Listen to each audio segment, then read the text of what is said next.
कॉलेजों की अंतिम वर्ष की परीक्षाओं को लेकर सुप्रीम कोर्ट का बड़ा फैसला, बिना परीक्षा प्रमोट नहीं होंगे फाइनल ईयर के स्टूडेंट्स। सुप्रीम कोर्ट ने कहा कि राज्य हालात को देखते हुए परीक्षा की तिथि बदलनी हो तो यूजीसी से लेनी होगी इजाजत। शुक्रवार को सुप्रीम कोर्ट ने कहा कि राज्य और विश्वविद्यालय 30 सितंबर तक अंतिम वर्ष की परीक्षाएं आयोजित किए बगैर छात्रों को प्रमोट नहीं कर सकते। कोरोना के बीच फाइनल ईयर की परीक्षाएं कराने के खिलाफ दायर अर्जी पर सुप्रीम कोर्ट ने शुक्रवार को फैसला सुनाते हुए कोर्ट ने यूजीसी की 6 जुलाई की गाइडलाइन को सही माना।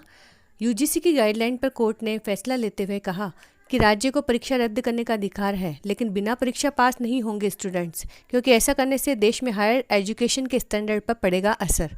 न्यायमूर्ति अशोक भूषण, आर सुभाष रेड्डी और एम.आर. शाह की बेंच ने वीडियो कॉन्फ्रेंसिंग के माध्यम से मामले की सुनवाई करते हुए अंतिम वर्ष की परीक्षाएं कराने के विश्वविद्यालय अनुदान आयोग के फैसले को सही ठहराते हुए कहा कि अगर किसी को यह लगता है कि कोविड महामारी की वजह से यह नियत तारीख तक परीक्षाएं आयोजित नहीं कर सकता है तो उसे नई तारीख के लिए यूजीसी से संपर्क करना होगा।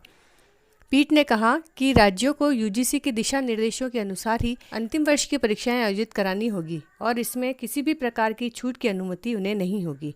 पीठ ने कहा कि राज्य की आपदा प्रबंधन कानून के तहत अंतिम वर्ष की परीक्षाएं स्थगित कर सकते हैं, लेकिन इसके लिए यूजीसी से परामर्श करके ही नई तारीख निर्धारित करनी होगी। सुप्रीम कोर्ट ने फैसला सुनाते हुए कहा कि यह छात्रों के भविष्य का मामला है। देश में हायर एजुकेशन के स्टैंडर्ड को भी बनाए रखना जरूरी है। यूजीसी को नियम बनाने का अधिकार है। सुनवाई के दौरान सरकार ने कोर्ट में कहा कि फाइनल ईयर की परीक्षा कराना ही छात्रों के हित में है।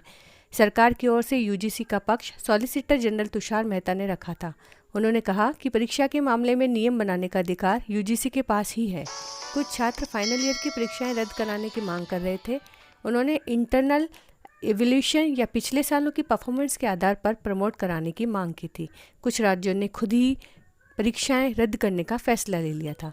यूनिवर्सिटी और दूसरे हायर एजुकेशन इंस्टीट्यूशन में ग्रेजुएशन और पोस्ट ग्रेजुएशन की फाइनल ईयर या सेमेस्टर की परीक्षाओं को 30 सितंबर तक कराने की यूजीसी की गाइडलाइन को चुनौती देने वाली अर्जियों पर 18 अगस्त को आखिरी सुनवाई हुई थी, लेकिन उस दिन कोर्ट में फैसला सुरक्षित रख लिया गया था।